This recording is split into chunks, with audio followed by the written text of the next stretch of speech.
nu ngai au din zo ruan lo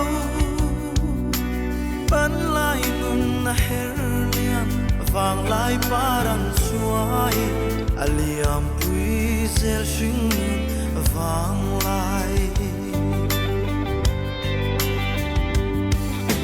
kan vang lai sak mel moi voin hayang tari hunin na liam pui len ruan lung du ngai le nun hui liam nu ngai ton le ni reng om to lo ko ki le the om lo nun hui liam nu il ni re kanei lo kom sang ral ma se ko ki le the sang se nun hui liam nu ton le kan nuam kan vang lai chat lai ni te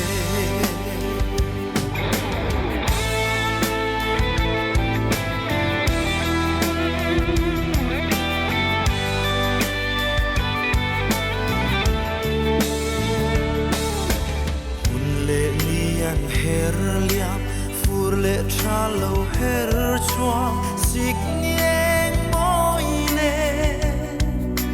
kan chuat nang hun le tlang thing tin paran hun moi hun bi her chua zel tu ani chung kim darang len lai min ngai tir him lai ni oi velin lung ale lal pian hun na her chuak sam tlang paran ful mo khuan ruatin mualan liame o kile theyom lo hlui liam nu il ni re kanei lo kum sang ral ma se ko ki le thei sang se hlui liam nu ton le kan nuam kan vang lai chat lai ni te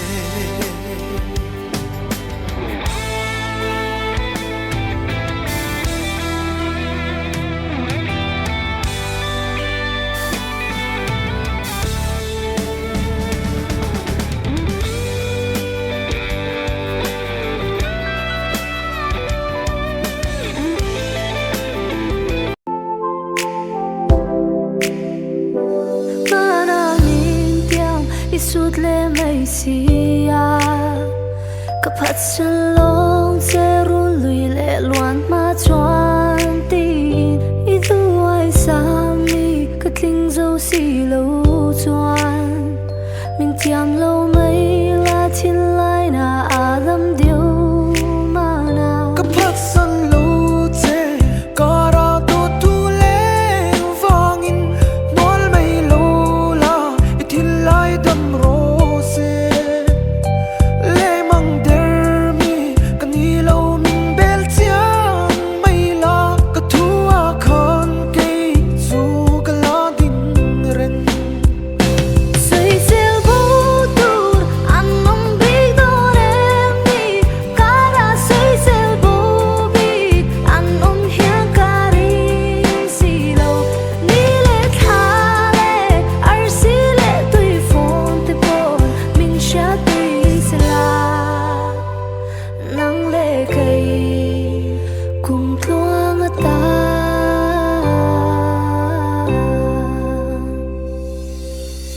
isha lo ka phalo ka thil lung churil beri midang tan ka ta tur ni lo chuan in ka phal lo che kwanu ne na kadila kan in to arem theina I thin lung ak cham ve reng hi ka bei say yeah dilo le ma dam na ka der bo ka shat swa boy te ka ring to long se ma en rek nung ber thanan VEC ten a thok ho zong voksa arsa le chame chang chang nan siam saka lo mom hle me thok po kan om velul maya du thu sam ang zong ni lo ma sela voksa te arsa te kan siam saka hei kan han ti ve ai thuk tur point kan in nge na point ba ki NRE jes na kan thok to don lo wa VEC ten yang token itu tekaran siam ve ani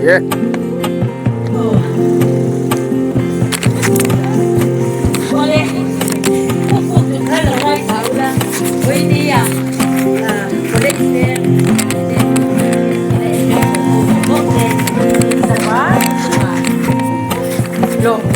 oh dem de sai thon ka ke TCP kan yang angin lom thu de soya lung len thak don khop maya he ti hian voksa le alu kan pol enrex thok zong te kan VEC ten anan lui te hi ro pui ve khim khima voin hi lim taka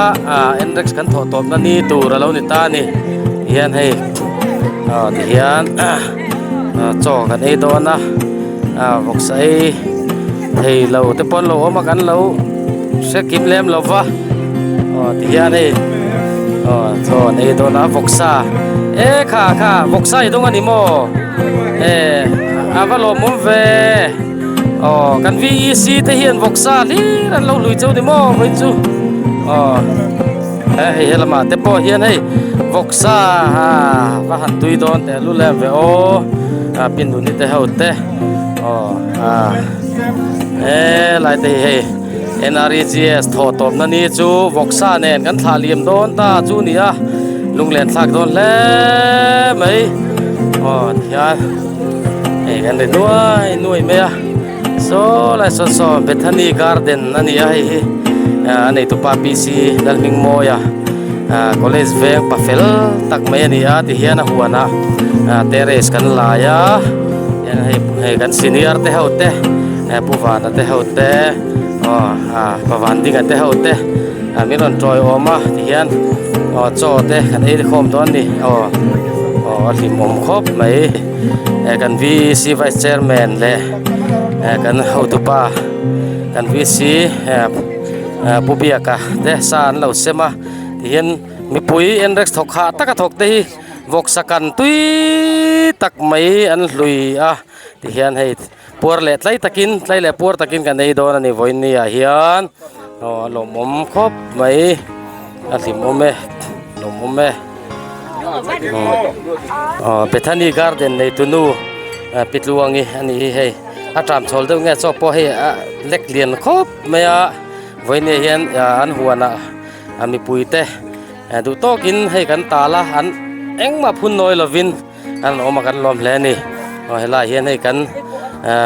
MHEP senior ho va lom om te lul em pi luni te min lo howa enrex kan bye do na kan thla liam do na ngai om don NREGS manga mi puite in lo na chu lo top ta voin ni college veng te kan ui thona ngin municipal kan ni chuan hei ai chang kang jok ka kan khotlang te lo om theina tur jok te ani dona chuwa chuan ui tak chung le ngai tak chung pon ma so na du wangin NREGS chu kan thaliam don ani hela hen marcha in charge pirin pui marcha in charge ani hi